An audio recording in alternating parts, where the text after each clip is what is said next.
If you've got back pain, overwhelm can be a really significant barrier to your entry for recovery.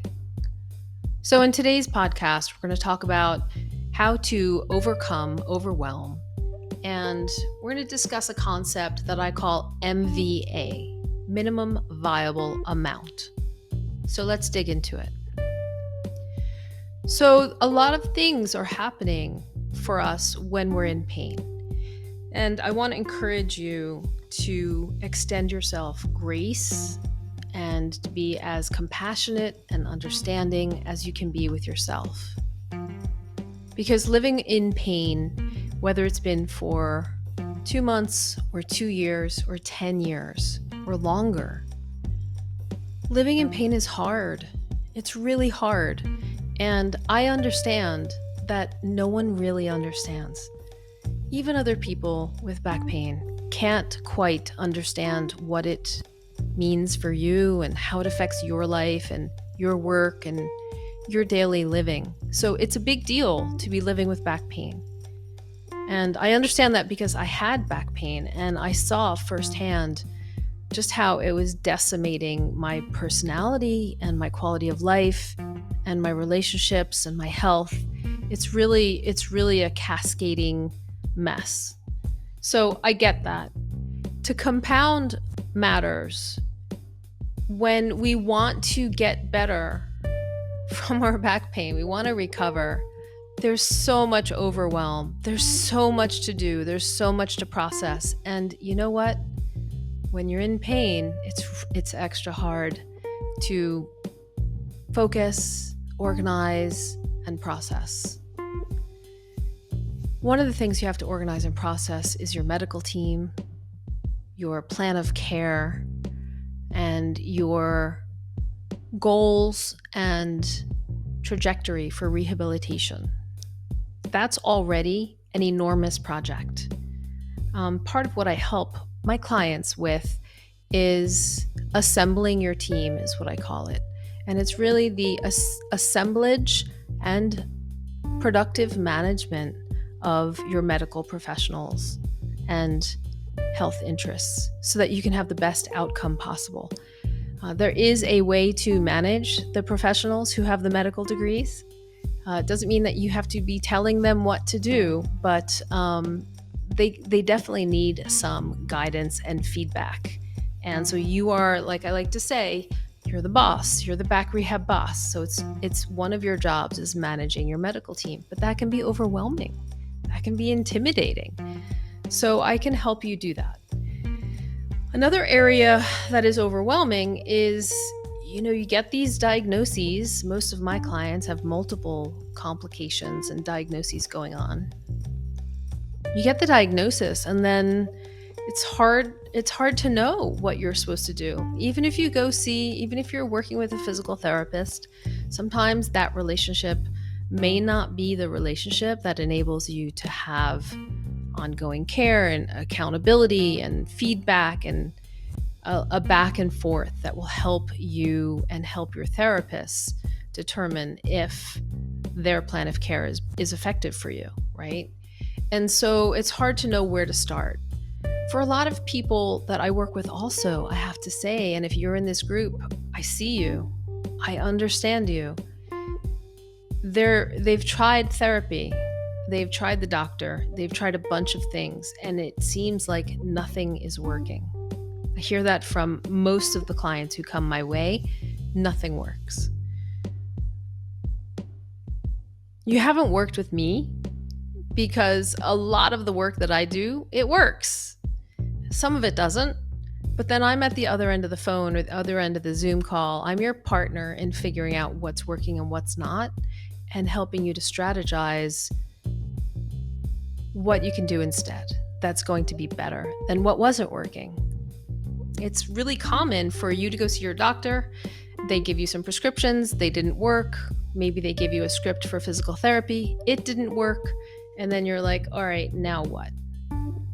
You're angry and pissed off and frustrated and still in pain. On the topic of physical therapists, I will say, try again. You might have to go through a bunch of them before you find a therapist that works for you. I'll have another podcast about finding the right physical therapist, so make sure you keep your ears out for that one. In the meantime, part of what makes Retrain Back Pain and the work that I'm doing so unique is that I'm not giving you exercises and stretches alone. That's not what we're doing. It is what we're doing, but it's not all that we're doing, right? We're looking at everything. We're looking at how you understand pain and how you process pain. We're looking at your support network or lack thereof. We're looking at your doctors, physical therapists, surgeons, plan of rehabilitation, plan of care, prior radiology reports. We're looking at how you sit, stand, sleep, lift, carry, mow the lawn, vacuum your floor, carry your grocery bags, pick up your kid, play golf, right? We're going to look at your unique needs, your unique activities of daily living. And those are the clues on where we can reduce behaviors that are aggravating and improve behaviors that are helping you get stronger, helping you build endurance, helping you build confidence in your movement again, right?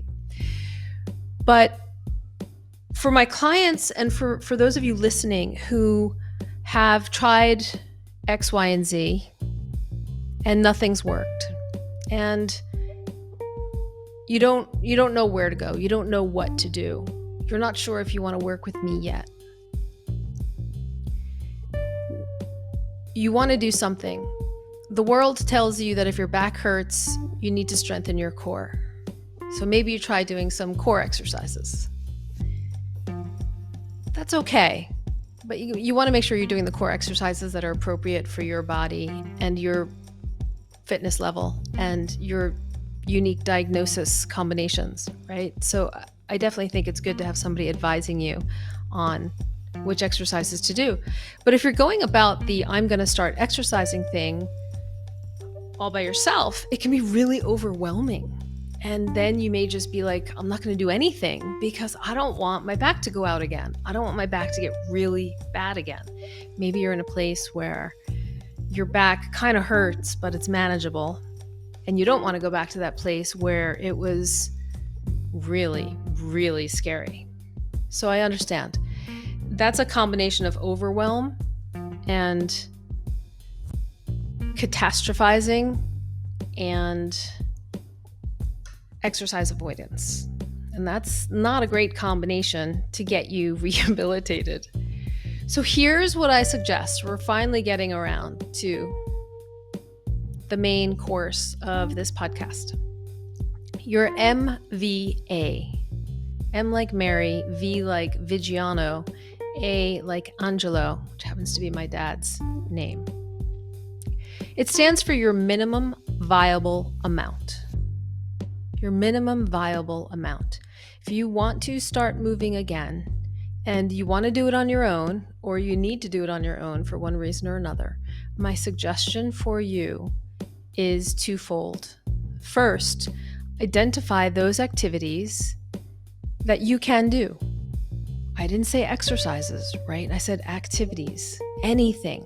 If it's walking, then walking is an activity that you can do. But don't go out for a 2-mile walk. Go down to the mailbox and back. That's an activity. Or walk around the block. Do the minimum until you can do the minimum and not be aggravated by it, not be symptomatic from it. Whatever that is. And I understand there's lots of you listening who might be fuming because you feel like you can't walk right now because your pain presents or shows up from walking. So I understand that. That was just an example of an activity. You want to identify everything that you can do that does not exacerbate your pain. Maybe it's doing arm circles. Maybe it's doing shoulder shrugs. Maybe it's doing neck stretches, right? So it doesn't have to be burpees and deadlifts and jogging and soul cycle. It doesn't have to be those types of things. Any movement of your body that you can do that is not going to make your back hurt. What is the minimum viable amount of that activity that you can do? Both for not pissing off your back and also for time. So there's two different ways to look at this. With minimum viable amount, it is what's the minimum amount of time you have in a day that you can dedicate every single day to activities that don't bother your back. I'll say that again. What is the minimum amount of time in a day? How many minutes can you do these activities that you're identifying that don't piss off your back? Is it 5 minutes? Is it 1 minute? It's okay to say, I'm going to do 1 minute of calf raises, or I'm going to do 10 calf raises and 10 wall push-ups and 10 arm circles and 10 standing jacks. These are all things that most of my clients could probably do but haven't thought of because it's not a core exercise, or they don't consider calf raises exercise really, right? So we're going to open up your mind, open up the playing field on what's available to you. And if you don't know, if you're like, I got no freaking idea what I can do, then we should have a consult. Don't do this alone. It totally sucks doing this alone. And in 5 to 6 weeks, I can get you to a place where not only are you probably out of pain, but you'll know exactly what to do in 100 different situations. So, if you're skimping on, reaching out to work with me, it's just prolonging your suffering. I got to tell you that. I have 100% success rate with my clients in them feeling more confident and less pain. 100%. So I understand that you're overwhelmed. Part of the reason you're overwhelmed is because no one's been able to help you yet. And you've been taught through your experience that you have to do it all yourself, and you're going to have to figure it out yourself. And maybe you're that kind of person to begin with. And I understand that because I am too. So I see you and I raise you one. So you're going to figure out two things. You're going to figure out how much time in a day do you have. And for a lot of my clients, it's very helpful for them to do an MVA in the morning and an MVA in the evening. Some of my clients do it 3 times a day. Some of my clients do it once a day. But you want to, if you're in pain, you got to do something about it. You got to do something. Find out what you can do in terms of moving the body, and you can write it down in a journal or write it down in your notes file on your phone, and you're going to figure out what you can do. Maybe there's a list of 3 to 10 things, and then second step is figure out what the minimum viable amount of time is that you're going to do those things every day. And you want to start building the habit of taking care of your back, taking care of your body, moving somehow, some way. Even if it's just ankle rotations, folks, there is stuff that you can do. Figure out what those things are. Ring me up. I'll help you figure out what those things are. Start doing things for your body. Moving your ankles is going to have a positive impact on your lymphatic flow and your blood flow. And, the health of your ankles is directly correlated to the health of your lumbosacral joints, right? So everything affects everything. Don't think that moving your shoulders isn't going to affect your back, or moving your neck, or it all helps. So find out what you can do. Find out what time of day you're going to do it. Schedule it into your calendar. And that is your MVA. Like, I do my MVA workout, whatever it is, right? And I know some of you are already thinking of a couple of things that you might be able to do already. Awesome. Write them down. Start right now. Maybe while you're listening to this podcast, start doing some ankle rotations. Yeah, let's all do that right now. Make them the biggest, like you're scraping the side of a bowl after you've made pudding, and you want to scrape your ankles around, scrape your feet around to the end range in every direction as you make a circle. and you want to go 10 times in one direction, and then maybe you need to rest or walk around, and then you want to go 10 times in the other direction. Yeah? And those are ankle rotations. You've already got one thing that you can do for your MVA. I mentioned shoulder rolls. I mentioned neck stretches. I mentioned wall push-ups. That's just leaning against a wall with your hands facing the wall and doing a push-up away from the wall. So I hope this was helpful. I understand if you're feeling overwhelmed.